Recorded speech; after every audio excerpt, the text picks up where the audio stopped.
Hi, it's Nurse Cathy, and it's time for 5 on Fridays. Well, welcome to my mock bar. This week there will be some upcoming celebrations and gatherings such as St. Patrick's Day and the start of March Madness. Now, these are opportunities for alcohol consumption. So today's segment is dedicated to full disclosure of the effects of alcohol on your health. And while we're talking about full disclosure, I just wanted to let you know that I had to borrow all these props. They're not my own personal stock. Now, alcohol consumption, whether it be periodic consumption or alcohol's use over time, it can affect your health. Now, here are just a few of the areas in which alcohol can affect your body and your health. Number one, alcohol can have an effect on your cardiovascular system and your heart. It can create irregular heartbeats or arrhythmias, create high blood pressure, heart disease and or heart failure, stroke, and cardiomyopathy, which is an atrophy of the heart muscle, a weakening of those muscles, the strengthening of those muscles.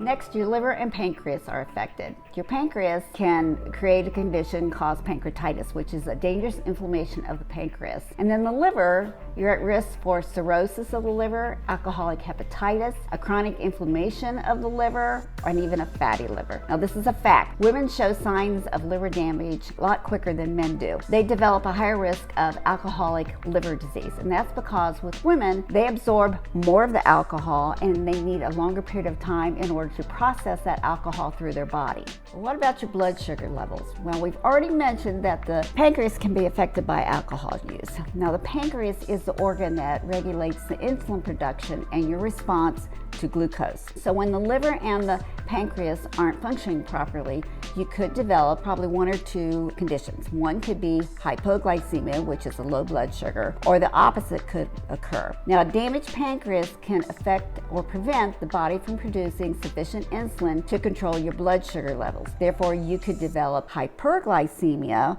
which could eventually lead to diabetes.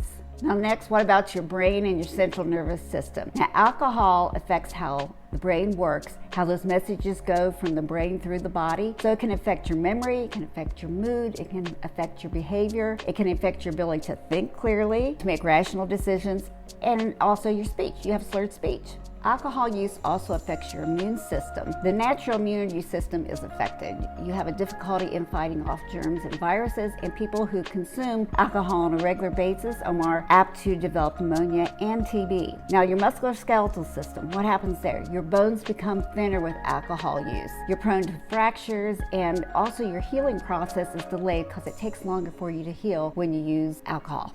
You know, we can't forget cancer, the effects of alcohol and how it can cause certain type of cancers. Certain type of cancers that have been shown to be directly related to alcohol use are head and neck cancer, esophageal cancer, liver cancer, breast cancer, and also colorectal cancer. Alcohol is a central nervous system depressant, and it can have both short-term and long-term effects on your body. So I encourage everyone to rethink your drink. So if you do decide to drink during these upcoming celebrations this next week, St. Patrick's Day and also March Madness beginning, drink responsibly, don't drink and drive, call that Uber, call that Lyft, or have that designated alcohol-free driver.